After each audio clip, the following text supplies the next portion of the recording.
Please be seated. Veuillez vous asseoir.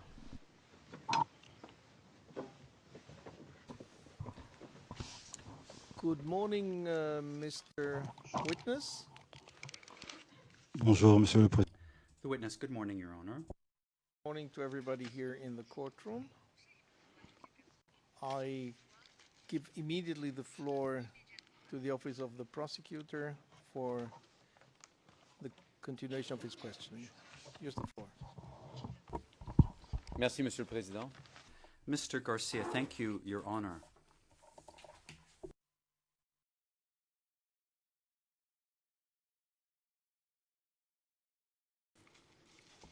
Alors, simplement pour vous dire déjà d'entrée de jeu que je n'ai pas l'intention de vous garder très longtemps avec mes questions ce matin. Lorsqu'on s'est laissé hier, je vous ai posé des questions sur une personne qui s'appelle Konaté Navigué.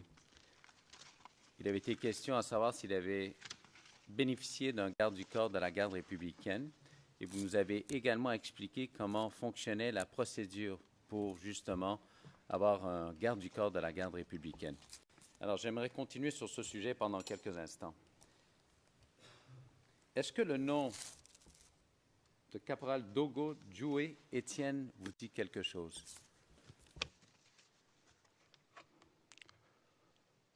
Ce nom ne me dit pas grand-chose.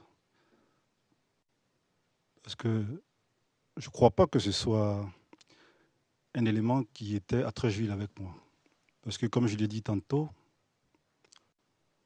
j'avais 3 bases, Plateau, Cocody, et certains de mes éléments aussi qui étaient affectés pour assurer les fonctions de garde-corps. Donc ce nom ne me dit pas grand-chose. Alors, j'aimerais quand même appeler le document qui se trouve à l'onglet 24. Et pour les fins du dossier, c'est CIV OTP 0071 0150, s'il vous plaît. Alors, monsieur le témoin, il va y avoir un document qui va apparaître devant vous. J'aimerais ça que vous le regardiez quelques instants.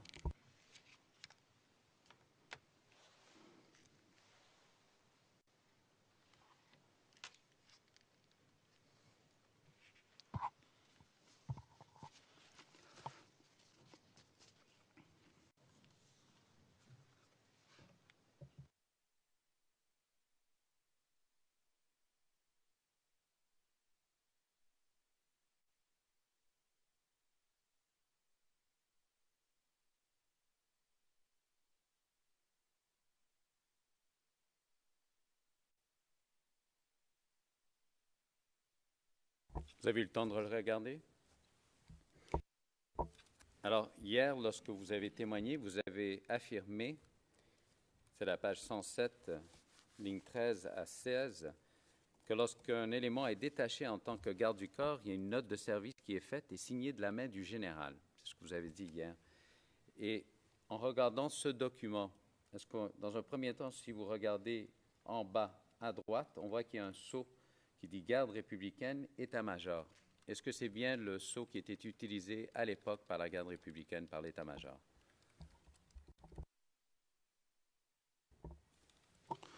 Je confirme que c'était bien le sceau. C'est le sceau de la garde républicaine. Et simplement, si vous êtes en mesure de nous le dire, est-ce que les initiales ou la signature qu'on voit, est-ce que c'est celle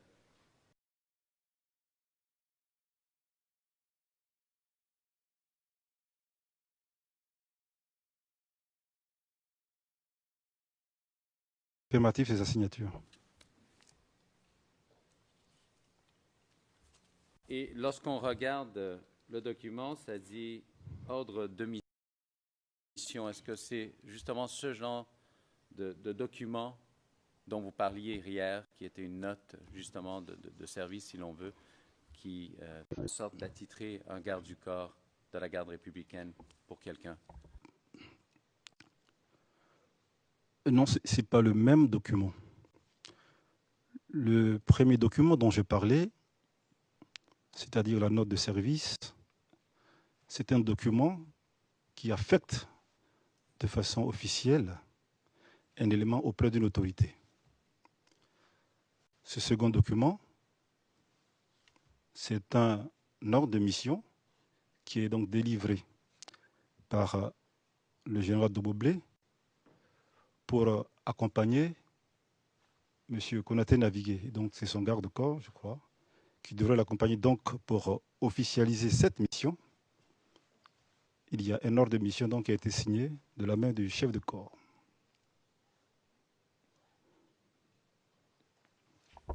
D'accord, merci, Monsieur le témoin, pour la précision. Alors, Monsieur le juge, j'aimerais que ce document soit soumis.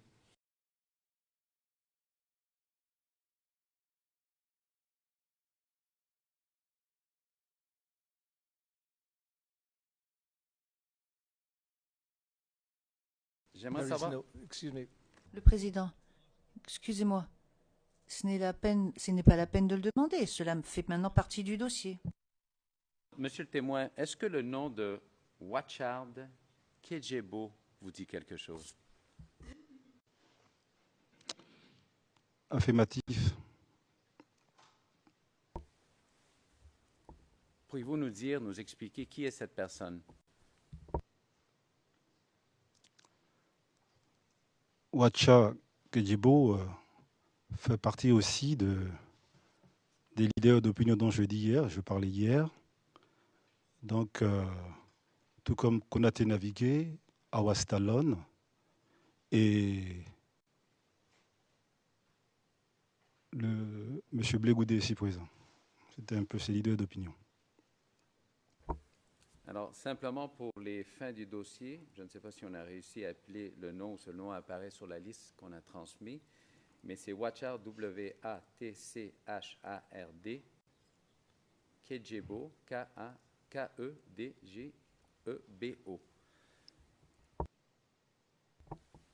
Est-ce que le nom de Serge Kofi vous dit quelque chose, Monsieur le témoin?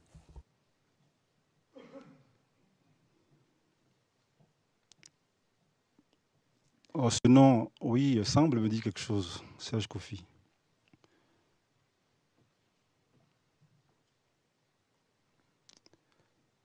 Peut-être s'il y a un document ou bien quelque chose qui pourrait voir s'il s'agit de la même personne, c'est à laquelle je pense.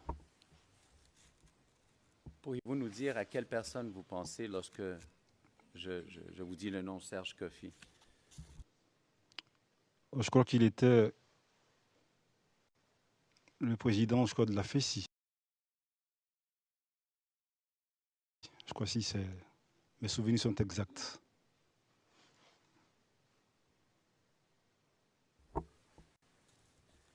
Une dernière question sur cette ligne de questions sur les gardes du corps. Est-ce que vous avez une connaissance quelconque à savoir pourquoi on avait attitré des gardes du corps pour ces personnes-là qui n'étaient pas dans le gouvernement?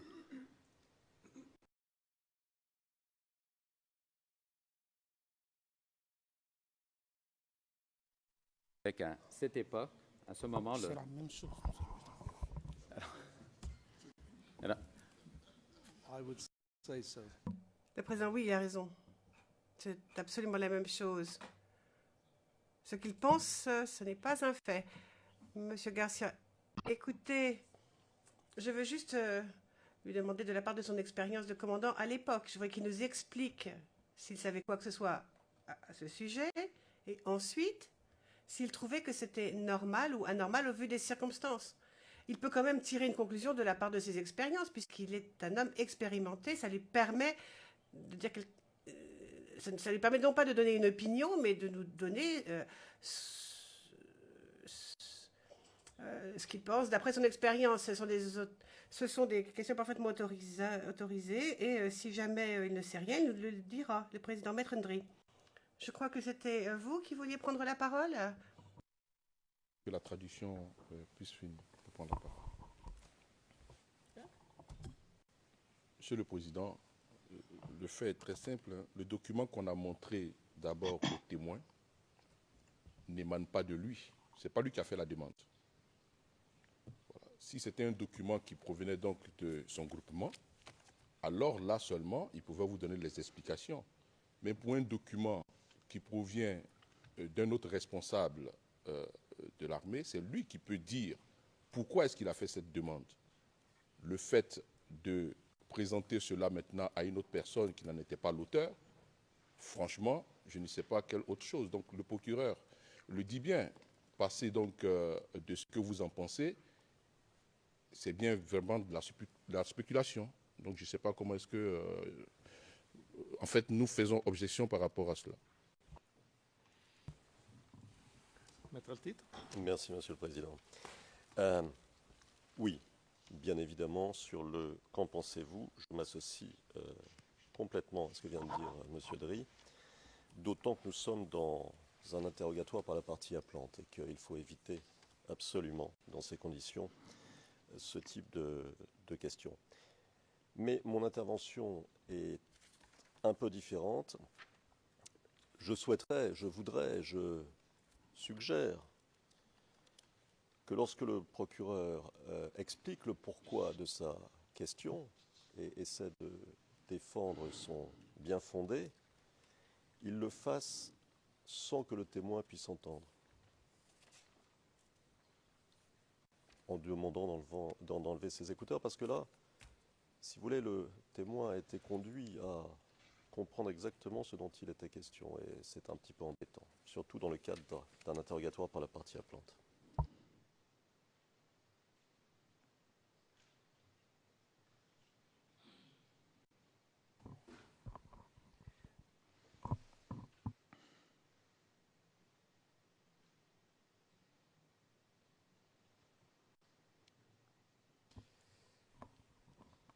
I think the question is... Président, je pense que la question, telle qu'elle est posée, enfin je sais bien où vous voulez en venir, je pense que la question est autorisable.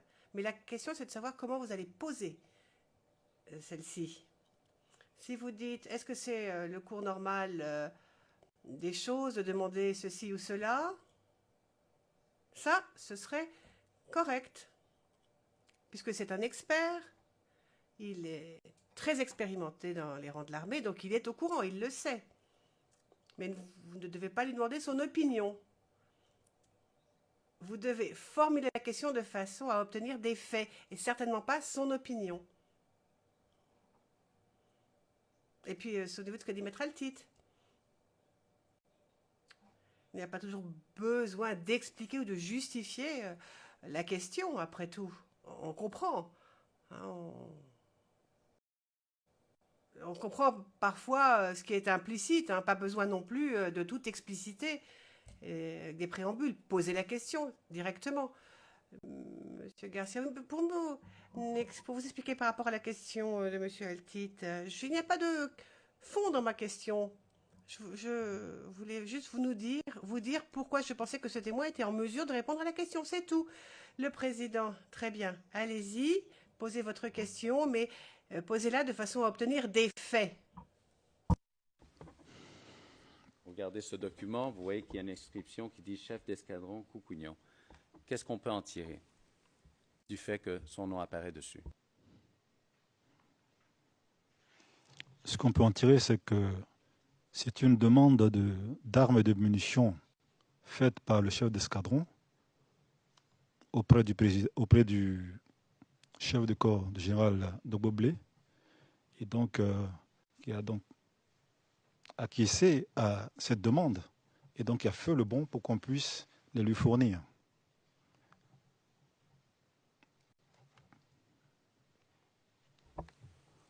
Alors, ma question est la suivante, suivant votre réponse.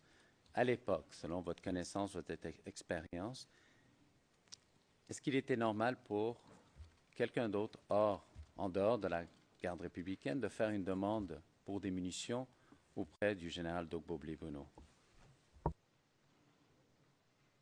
Affirmatif, parce que le président étant le chef suprême des armées, donc à ce titre-là, s'il y a des moyens au niveau du palais, ces moyens peuvent être donc rétrocédés aussi à d'autres corps en mesure d'accomplir la mission globale pour le pays.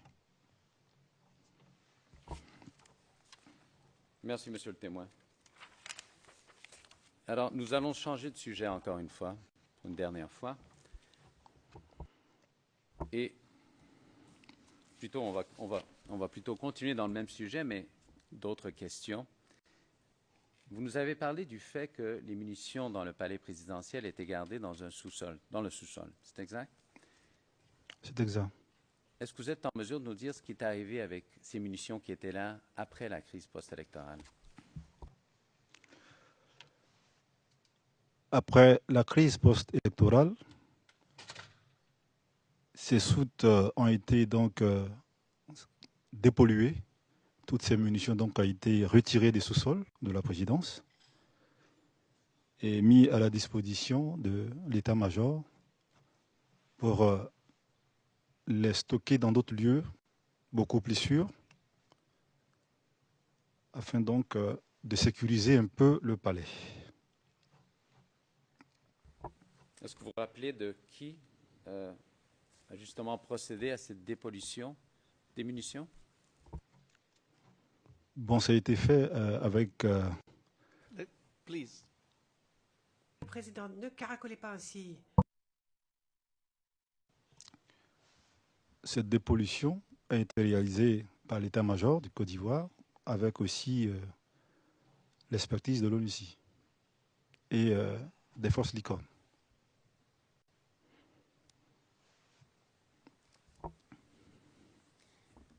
Simplement pour que je puisse savoir le temps dans lequel c'est arrivé, est-ce que vous étiez déjà chef ou commandant de toute la garde républicaine quand cette dépollution a eu lieu ou c'était avant votre confirmation? C'était effectivement avant ma confirmation. Quand je dis avant, c'est que naturellement, j'étais intérimaire, donc j'assurais l'intérim pendant cette période d'avril Excuse me. d'avril. Président, une minute. J'assurais donc l'intérim, donc je n'étais pas encore confirmé dans mes fonctions. Donc ça s'est passé devant moi.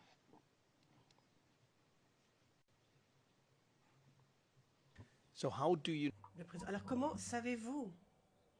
Est-ce que vous le savez directement ou est-ce que c'est parce que quelqu'un vous l'a dit? Comment est-ce que vous savez, avez eu connaissance de cet événement? En tant que commandant intérimaire de la garde républicaine, donc mes bureaux sont au palais et les sous-sols aussi du palais. Donc c'est devant moi que cette dépollution s'est passée. OK.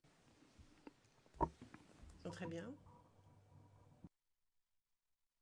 Vidéo qui est sous le ERN CIV OTP 0048 1651.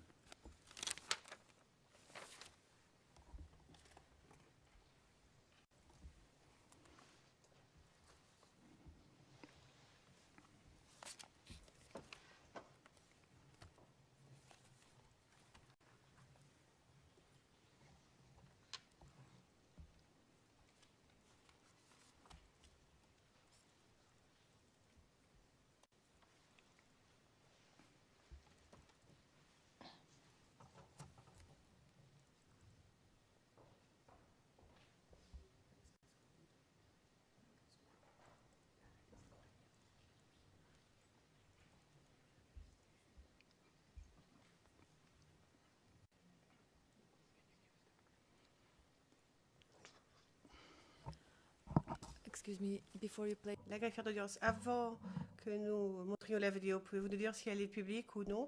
Monsieur Garcia, oui, elle est publique.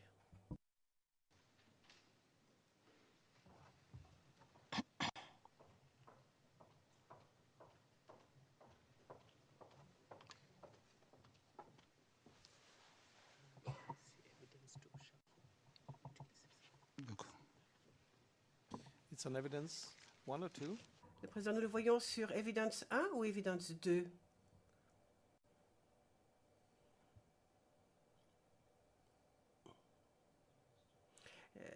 C'est visiblement Evidence 2.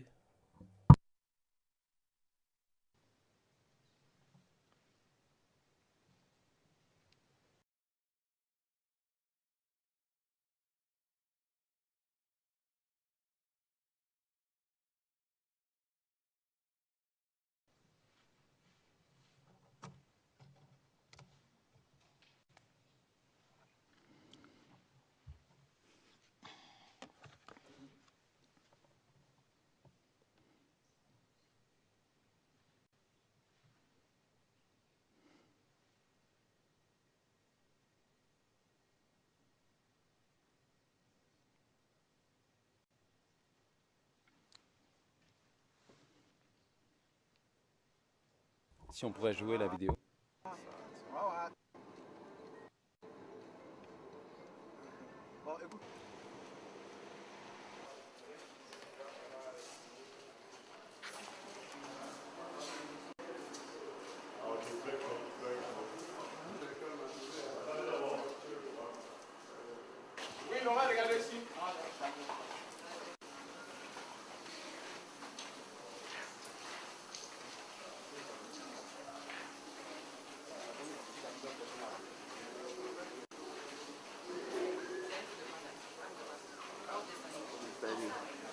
Oui, c'est ça. C'est des...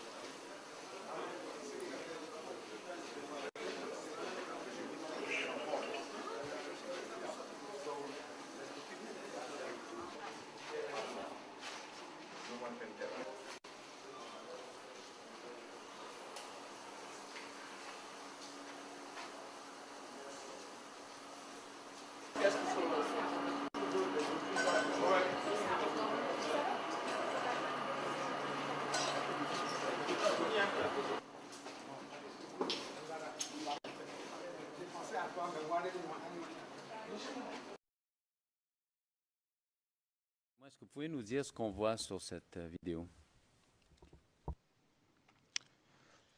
Sur cette vidéo, on voit d'abord le palais et ensuite des caisses à munitions dans le sous-sol.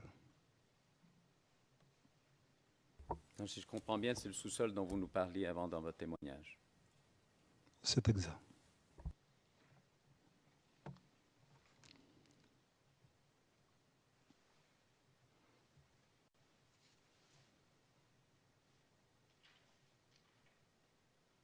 Je demanderai un instant, Monsieur le juge.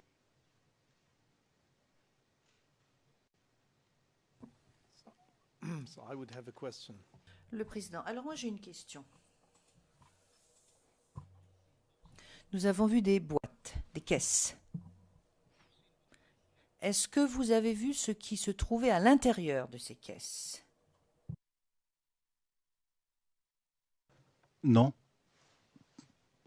Lors de la visite, je n'étais pas là, mais bien après, dans le transport de ces caisses, parce que cela a été fait aussi par mes hommes. Donc on a eu le temps de constater effectivement que c'était des caisses à munitions.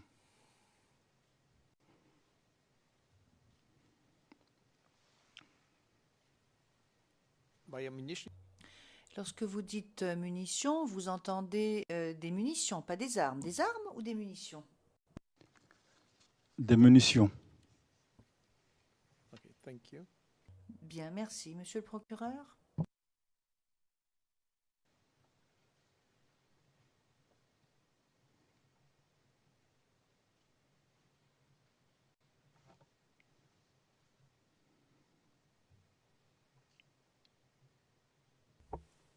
Juste une dernière question sur ce même sujet, Monsieur le témoin. Vous avez dit que c'était vos hommes qui ont fait le transport. Est-ce que vous êtes en mesure de nous dire combien de ces caisses il y avait, approximativement, de munitions?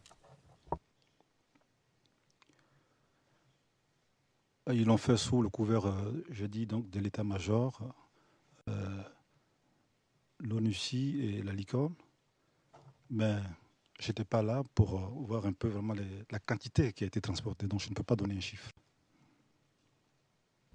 Est-ce qu'on vous a fait un quelconque rapport sur la quantité ou est-ce que vous avez eu de l'information à ce sujet?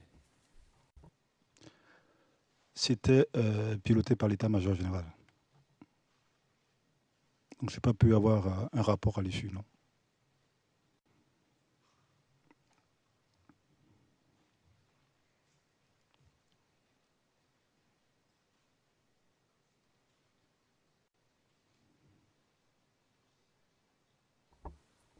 Est-ce que vous êtes en mesure de nous dire si c'était des munitions pour quel genre d'armes spécifiquement?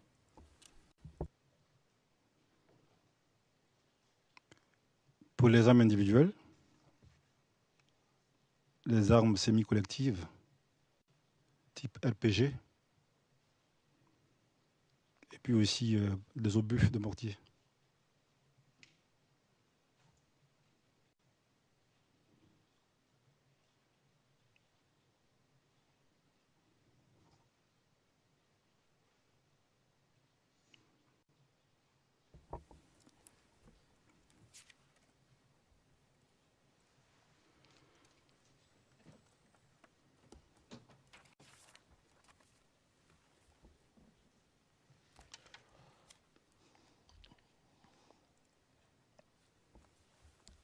Dernière question pour vous, monsieur le témoin.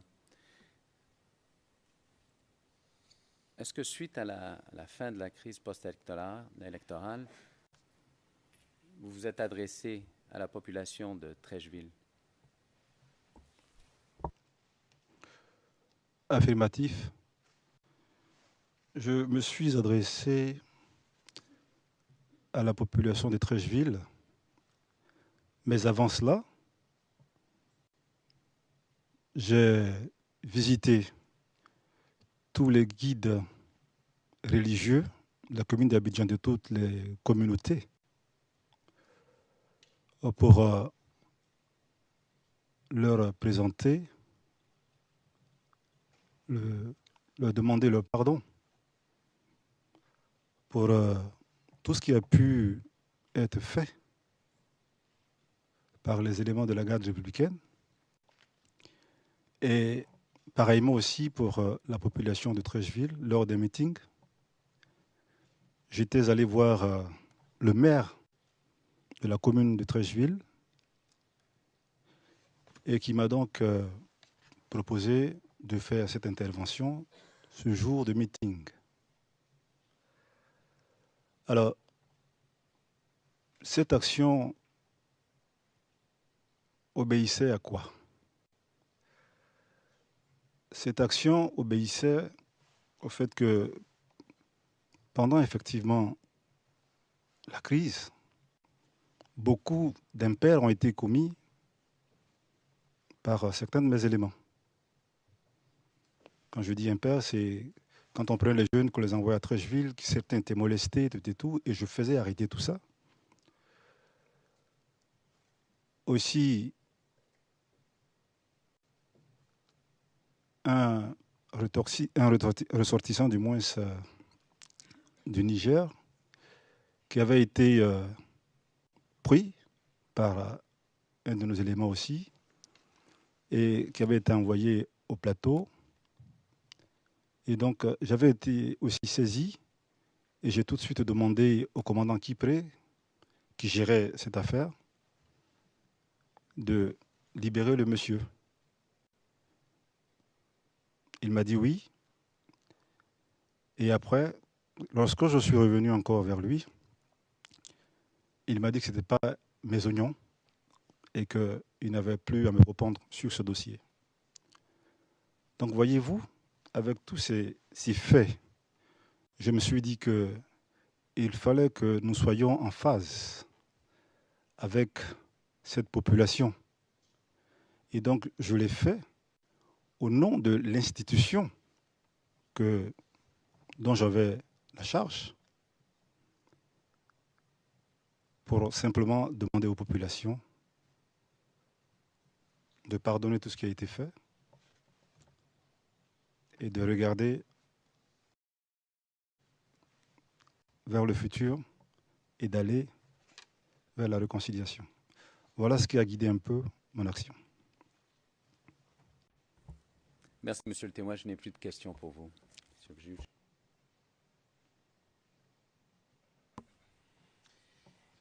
Le président. We could. Je pense que nous pourrions peut-être faire une pause maintenant. Bon, il est 11h moins 20. Je ne sais pas, ça ne sert pas à grand-chose de commencer juste pour 20 minutes. Et nous allons donc avoir une pause un peu plus longue. Nous reprendrons comme d'habitude à 11h30.